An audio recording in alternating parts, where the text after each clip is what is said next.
Hello, everyone. I hope you all are doing good.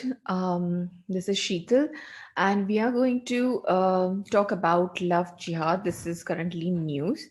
Okay, so let's get started.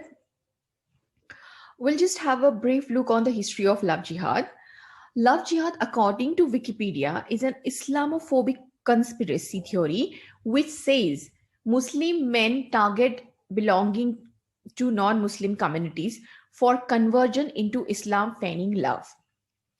As a political idea, it first gained currency in 2007 in the campaigns of the French Hindu right organization, Hindu Janjagruti Samiti, in the Dakshina Kannada district of coastal Karnataka and parts of northern Kerala. However, the term was legitimized by a 2009 Karnataka High Court order, which asked for a joint investigation by the Karnataka and Kerala police into the Love Jihad movement.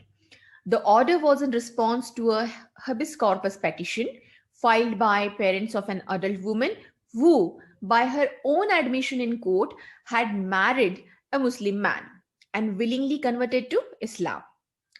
After the famous Hadia case, the National Investigation Agency has found no evidence to suggest that women and men were being coerced to marry and convert to the Islamic faith while investigating interfaith marriages in Kerala.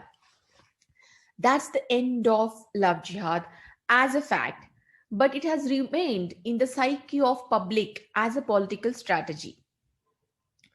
There are certain new developments in love jihad. Let's see what are those. Several states such as Madhya Pradesh, Uttar Pradesh, and Karnataka are contemplating to bring laws to check love jihad. Madhya Pradesh government says it will enact a law which will provide 5-year jail term for love jihad. Haryana is going to form an expert committee to collect data to enact an anti-love jihad act. UP State Law Commission suggested to enact a new law to check forcible religious conversion. Accordingly, State Home Department has asked the Law Ministry to frame new laws to stringently deal with the issue. Karnataka is also contemplating for similar laws. Now, we just have to think whether such laws will be valid. Now, love jihad and Hadia case. Hadia case is popularly known as Shafin Jahan versus Ashokan KM. Akhila, an educated lady converted to Islam, changed her name to Hadia and later married to Shafin Jahan. Her father filed a case alleging that Hadia was forcibly converted and demanded custody. Kerala High Court held a girl aged 24 years is weak and vulnerable, capable of being exploited in many ways and granted custody of Hadia to her parents. Shafin Jahan, who was her husband, filed a special leave petition in the court. And the Supreme Court held when Hadia appeared before the High Court, she stated that she was not under illegal confinement. The High Court has no power to decide the just way of life or correct course of living for Hadia. She has an absolute autonomy over her person. Parens patria is the power of the state. Parens patria is a doctrine which says it is the power of the state to intervene against an abusive or negligent parent or guardian. The state acts as the parent of such an individual. The courts can invoke this role only in exceptional cases where the individual is either mentally incompetent or underage or has either no parent legal guardian. Miss Hadia is neither mentally incapacitated nor vulnerable. She equivocally expressed her choice, and the right to choose is a constitutionally guaranteed freedom and a facet of individual identity. It could not take precedence over social and moral values. The right to marry a person of one's choice is integral to Article 21. Choice of a partner lies within the exclusive domain of an individual and is a part of the core zone of privacy, which is inviolable. Accordingly, the Supreme Court upheld Hadia's right to choose partner. Hence, love jihad claims fall flat. Now, love jihad and its tryst with judiciary. Let's see what the court has to say.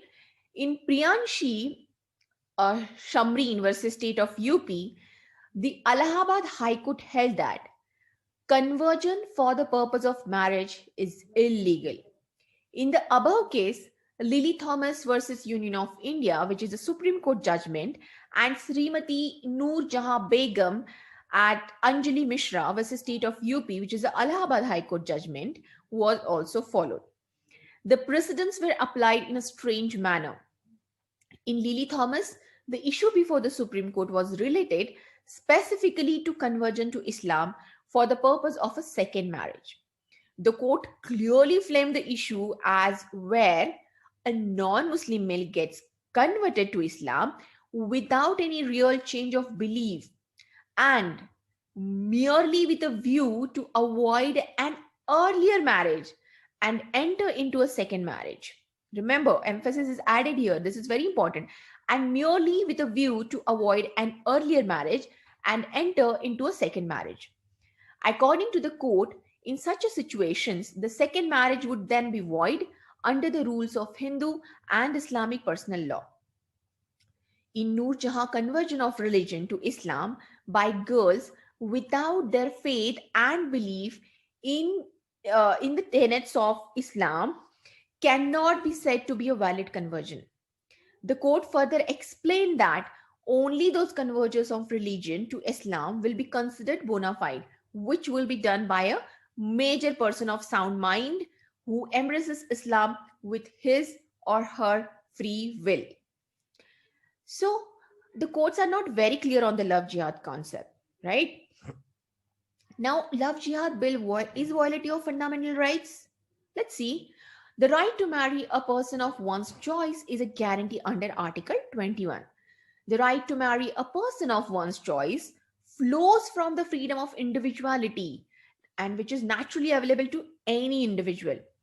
Freedom of conscience, the practice and propagation of a religion of one's choice, including not following any religion, are guaranteed under Article 25. So, if the bill criminalizes inter-religion love marriages, then it will run the risk of losing its constitutional validity. So, that is all for today. And thank you for watching this video. Please do subscribe and share if you like this video. Thank you. See you next time.